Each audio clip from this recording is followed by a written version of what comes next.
The U.S. is addicted to budgetary crystal meth. Those words from a man that we are now calling Breaking Bad Bill Gross. There he is, his new picture.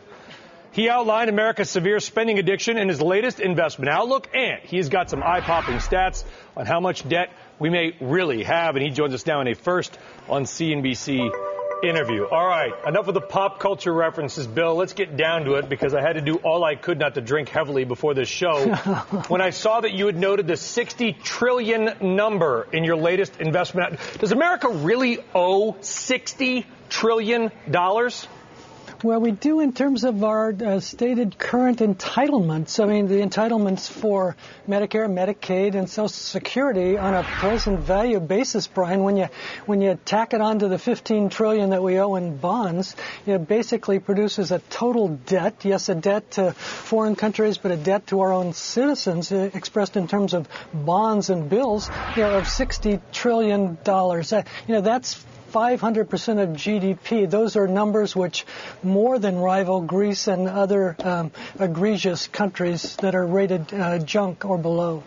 Do you think there's a possibility that we're going to start to resemble Greece as it is right now? Well, these are studies, Mandy, from the IMF, from the CBO, the Congressional Budget Office, and the BIS. These are all,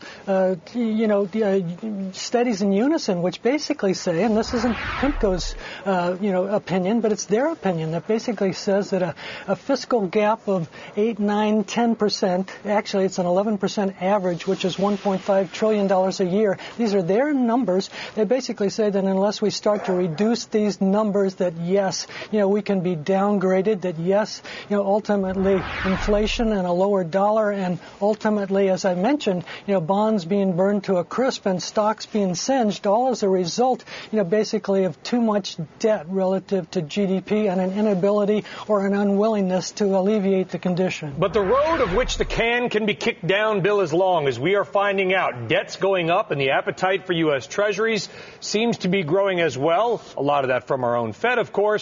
So I ask you, when does it come to roost? Is there a Breaking Bad point out there that we can say, November 12th, 2022? Is there a lack of funding date for the U.S. debt markets? Well, not yet. And remember, PIMCO doesn't look at this as an Armageddon for the United States. Basically, we recognize that we're the reserve currency country, that basically we have a lot of things going for us. But ultimately, let's recognize, Brian, that it's the Fed that's buying perhaps 70 or 80% of the debt that we're issuing. And so when do we reach that point at which, Armageddon begins to be visible? We reach that point when, the Fed's operations, can no longer support a strong dollar. When the Fed's operations that are buying 80% of those treasuries basically produce inflation and accelerating inflation. We don't think that's over the next 12 months. We're still invested in U.S. treasuries. I'm just simply issuing a warning on behalf of the IMF,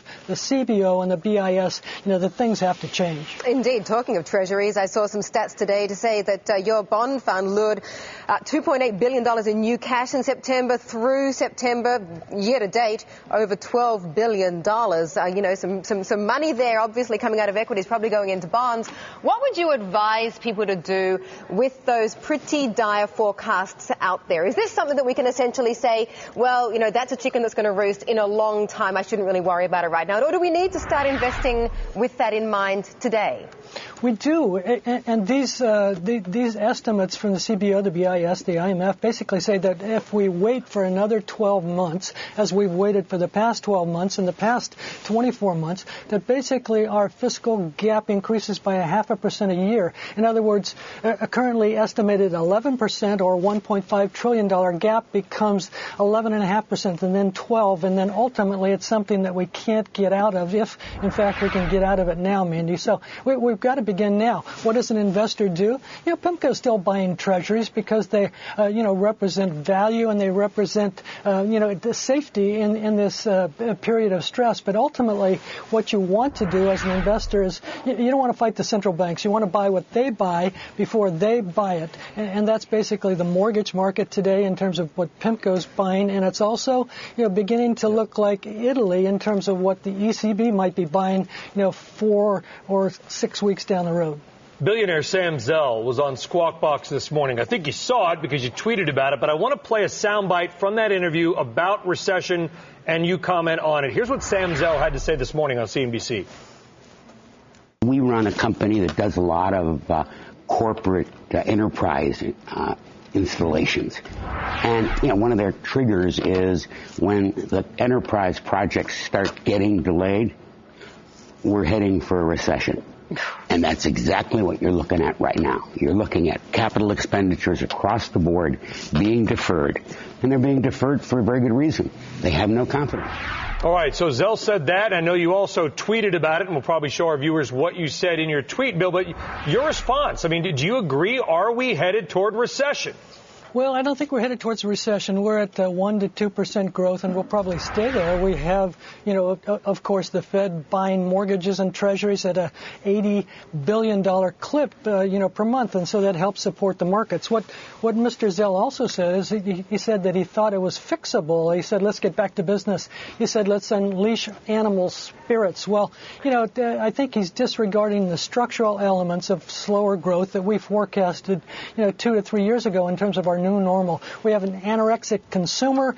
Wages and compensation is down 5% over the last 10 years relative to GDP. Basically, investment has nothing to sell to in terms of a consumer purse.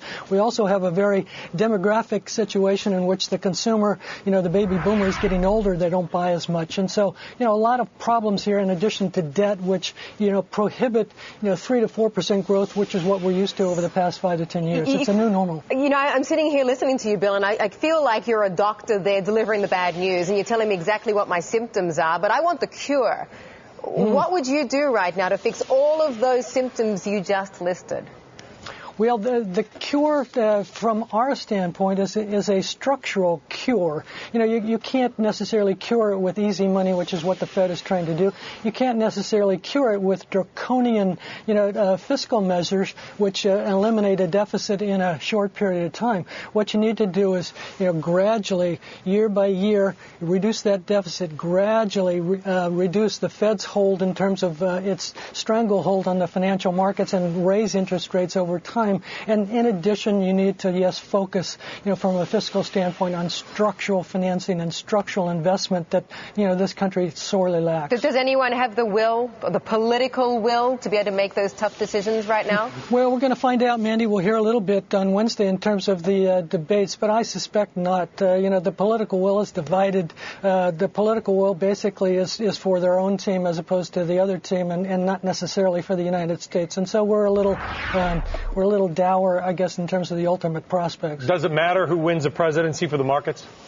Well, I don't think so, Brian. I think basically that what we have here is a large deficit that won't be reduced significantly. What we have here is an easy Fed that won't change its habits over the next several years. And, the structural solutions that are required, I think, are 5 to 10 years down the road. Later on in the show, Bill, we're going to be talking about a mystery city that shall be unveiled that is going through its own potential mini fiscal cliff, a major pension crisis.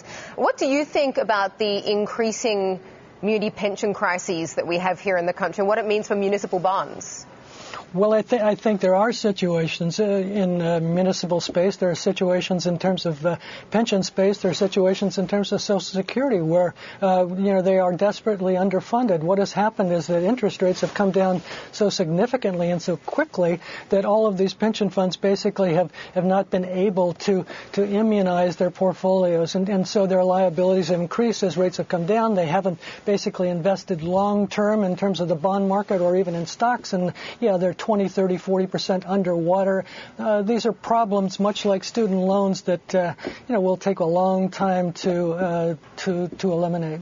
Bill, thank you for joining us. And I read in your newsletter that your brother's not doing well, so our thoughts to him as well. Thanks for coming on. Thank you, Brian. All right, take care, Bill. Always good to have Bill on the show.